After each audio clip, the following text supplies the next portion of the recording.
What up? I'm Dead Heat.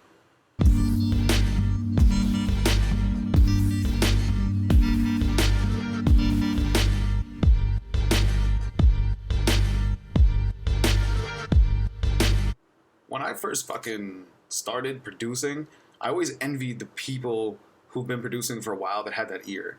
And the ear, and what I mean by the ear is like, all right, you can listen to a song at normal tempo, at normal BPM, and how it sounds and is presented to you and how it was recorded, and then people would be able to hear it and be like, all right, that'll work, or like, oh no, it's too fast, or oh, it's too slow, and they're thinking in terms of, all right, how am I going to pitch this up and pitch this down? What pieces am I going to take? And I just feel like I envied those people when I first was coming up, but then, if you just work at something, it's eventually going to get to you, and it's going to make its way, into your brain, and you're going to have that knowledge. So, that's what I did. And I actually was asked this question recently, and the most comparable thing that what I can compare it to most, developing that ear when it comes to sampling, is basically how a singer, can practice and practice and practice. And it could take 10 years, it could take 15 years, it could take 5, it could take 2 to develop that natural vibrato. And a vibrato, vibrato is basically a natural phenomenon that happens in the vocal cords. And when you sing, it's basically your voice is able to create 2 pitches at once that are in harmony. And it's fucking crazy. It sounds beautiful. And that's why I don't like autotune, because autotune kills, and Melodyne kills that natural vibrato. I hate that. I don't like that. But anyway, I'm not here to talk about my personal taste in hip-hop. Here to help you guys with fucking your sampling techniques. So there you go. It's a little bit of insight from me. I hope that, helps a little. All right, so basically I got this sample that I have running through my Numark. And I've got some loop captures here. So basically I've got one loop capture here. I got another loop capture there. And then I have a play button, which is another loop capture. So what I do, because I'm working on an MPC and I have 16 pads, I'm trying to get my loops on point, or trying to get my downbeats, my samples on point. So what I do is I try to, I have the wheel here so I can go back and forth and figure out where exactly the downbeat is on the beat or on the sample. And then I create a drum pattern here. Create that drum pattern first if I like the sample. Find a pretty close tempo. You can see the tempo here is 90. You can see the tempo here is 72.9, but I'm not working with a full, I'm not working with more than a beat and a half per sample for this one. So that's what I do. Basically, I have the loop captures here, so I audition everything, and then I start dumping into the MPC. So this loop capture is now on pad 1. This loop capture is now on pad 2, and this loop capture is now on pad 3. So this is my sample. But you're so suspicious and doubtful of love. So basically I'm listening to the sample, right? And as I'm listening to the sample, I am playing no drums. There's no drums. There's a simple drum loop in there, but I'm not playing the drums. I'm trying to listen to see what I like out of the sample, what I want to take. And of course, I pitch down the tempo. I'm trying to get the downbeat. That's the 1. I'm trying to take the 1 on that one. I might take the 2 as well. 1 and 2. You hear it? So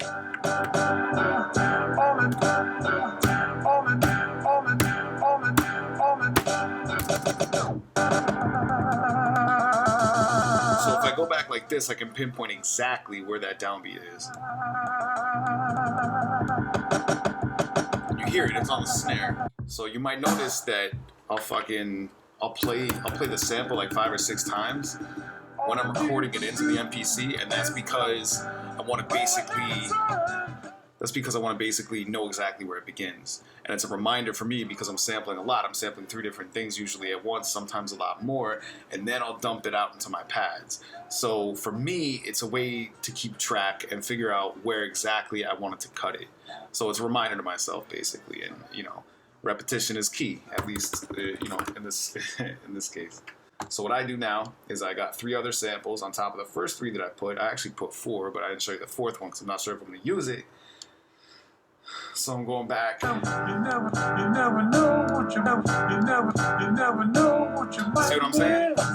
See what I'm saying? Now I know I'm not gonna cut that beginning part fucked up because I repeated it. I know exactly where I wanted it. When I extract it, I'm gonna put it on a new sample, and then I'm gonna take the second half of that because it's a 1 and a 2, and I'm gonna take both. No matter how this beat comes out, I'm just showing you my sampling technique, and maybe a couple of those things can rub off on you. And I know all you see is hands right now, but I'm here, I promise. I'm attached to them. Ooh, so I heard something actually that's part of the sample that I didn't hear at first. And that's why I take a little bit more. Like, hey, if I want this part right here, I'm going to extend it out. And I'm going to take, like, I'm going to record a little further past that. Because it's kind of, you never know what else is in that bar. And I hear it now.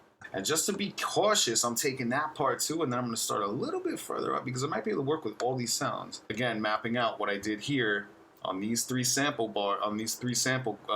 captures, and I'm putting them on my MPC. That's it. That's all I'm doing. And sometimes what I'll do is I'll record something in here that I know that's how the way I want it to sound, but there are 3 separate samples, so I'll take each sample individually just because I know I'm going to have to clean them up and like get the downbeat on point and get all the other parts on point. I'll just take the samples, dump them in, and just do that. Yeah.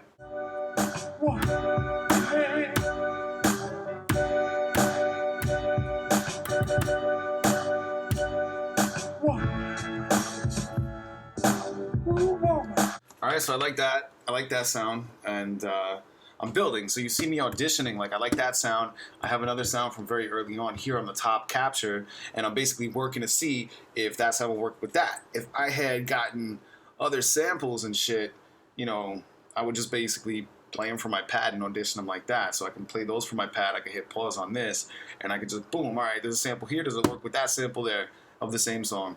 And you can get crazy. You could do it with another song too. You could fucking mix 3, 4, 5 different fucking samples together as long as the tempo's right, or as long as you can manipulate it so that the tempo sounds on point. So like I started this intro to this video, I was on like a 72 BPM on here, and then I'm on like a 90 BPM here. Alright,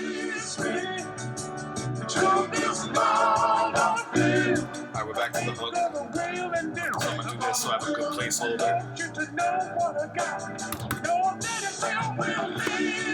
I didn't like much of the hook, so I'm just like, letting it pass me by right now. Alright, so I got those samples in there now. I got them mapped out on my pads. I got about 20 of them. And, that's a lot to me because I've made beats with like only 3 samples and made it work. So 20 is good. 20 is a good number to have. And, yeah, let's try it out. Let's fucking see what I can come up with. So, I plan on eventually replacing this with some break drums or something, but for now it's going to be a placeholder, and I'm going to try out these samples.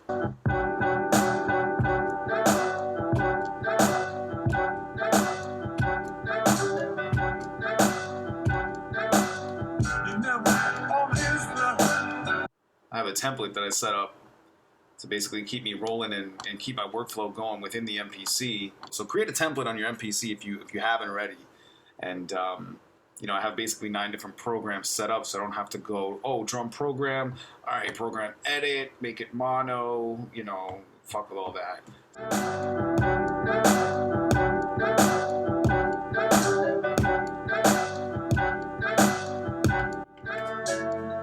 When I'm listening to it back, I think this note might be off a little bit. It is, I hear it.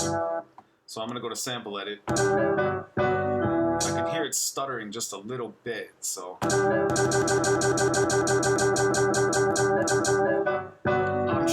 trying to get that clean down note right on the edge of that fucking transient. When I say sample on the downbeat, I mean, all right, you're picking another instrument that's hitting, and you sample on that. It could be the kick drum, it could be the snare, it could be the hi-hat. In this case, it's the hi-hat. Hear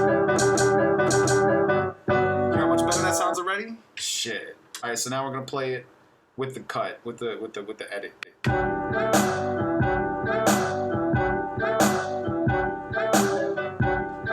Perfect. It flows so much better. So it's really that attention to detail that you gotta kind of pay attention to.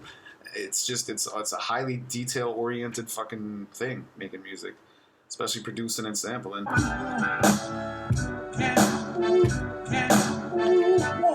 So now I'm just going through the other pads and I'm hearing what's on the pads.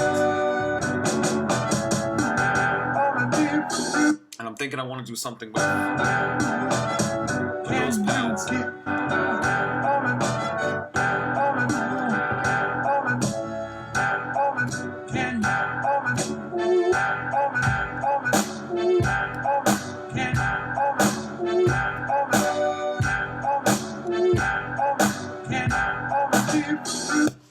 So I like that. I'm recorded in.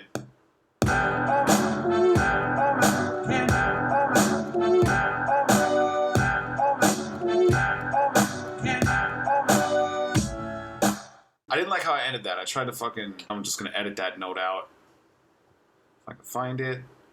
Beautiful touchscreen on the MPCX. I cannot complain. I don't have to fucking navigate with just my jog wheel and shit. That's great.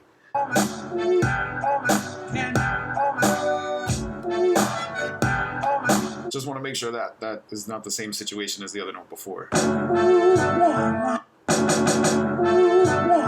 It kind of is. I can see it. It kind of is. Like if you get good at seeing your waveforms and recognizing, you know, transients and shit and where you want to cut it, you know, it'll help you a lot.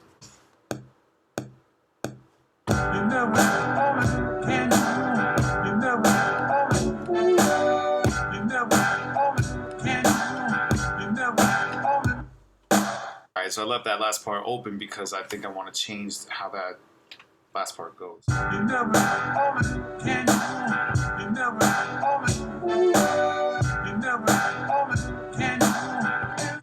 basically want to copy that sequence out. I want to copy that sequence to the next one, and I'm going to cut it to 2 bars. Because I think it'll be a dope variation if I have that, and then the third and fourth bar, because they're a little bit different, I think it would be dope if it was like, that's the verse right there. So the verse is going to be sequence, you know, that sequence first, and then the next sequence where it's the full 4. So it's going to be 2 bars that repeat twice, and then the 4 bar. I had only maybe like 6 or 7 samples that worked in the song, and this is me trying to compensate for that. Maybe like 8 or 9 samples. So this is me trying to compensate for that and add a variation to the beat. Sequence 4 is going to be the main sequence, so that's what I want to shop a drum break with. We're going to go to splice now, and I'm going to find some sounds, and I'm going to look for break drums that are in that BPM range, because I can always pitch it up or pitch it down. I need to know what key I'm in. So I mentioned this in a previous video. If you don't know what key you're in, and you're not really like skilled at music theory, you're going to have to figure out what key you're in before you go on. And I was about to get into some break drums, but just in case the break drums have a key to them in splice, I need to be ready for that. So, you know, it's worth it to know what key you're in anyway when you're working with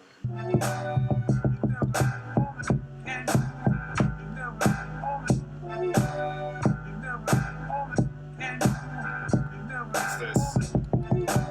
You can hear it, right? As opposed to me going up and doing this one, that doesn't sound right.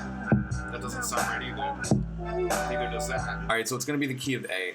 And most of hip-hop is done in a minor scale. Like 95% of hip-hop is done in a minor scale. It's going to be A minor. So I took the liberty of Googling A minor. And I'm looking at the A minor scale right here. So now I'm going to figure out what drums I want.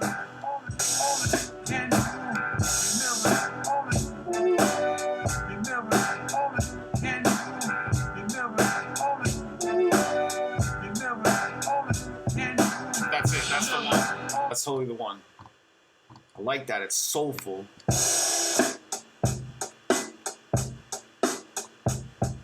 And I want to bring the original kick and snare down, way down. So I'm just mixing it, trying to find different fader levels if you had a fucking fader board, which I don't, so I'm doing it through the MPC.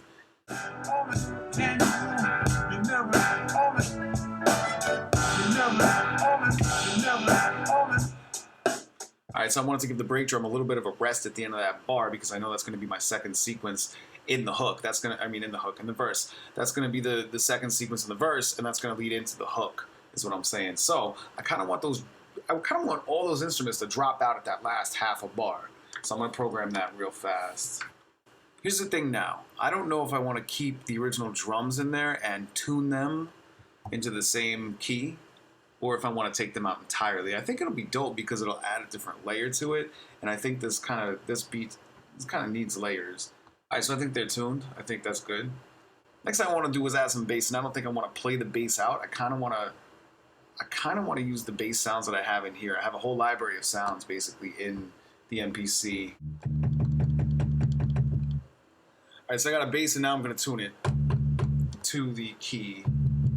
And that's just a listening game.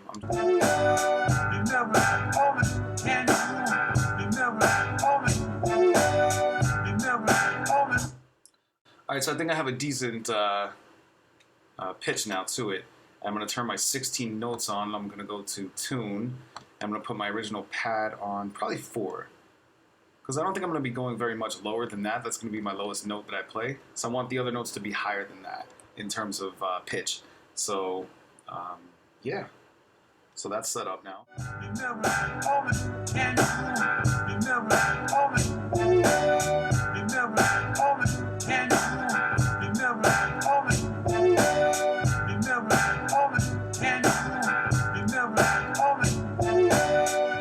I like that. I'm cleaning it up a little bit because I don't like some notes in that.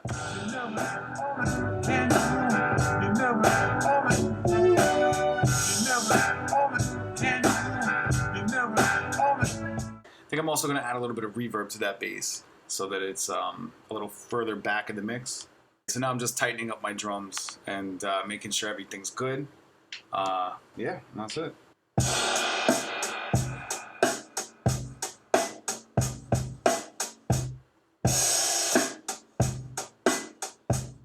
Alright, so I think that's it. I think I'm done with it.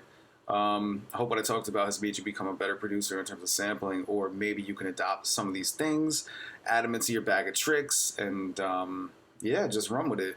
It's really, you pick up a lot of different things from a lot of different people that you interact with and actually watch to make music, you know, watch with while they make music and shit. Or, you know, you got people like me who will share their process, and you know, it's all about that bag of tricks that you have. And I've picked up a lot of different tricks from people along the way in a lot of different aspects, in engineering and in recording and making beats and EQing, etc., etc. Yeah, so that's it. If you like this, if you found it helpful, then drop a like, drop a comment. I'll try to respond to everybody, and definitely subscribe. I would appreciate that. I'm gonna have more content like this. I'm gonna have more of my own personal music. I'm gonna have a whole plethora of things that I'm trying to do in 2020. So thank you for being here. Thank you for watching. And love. It's all love. Yeah.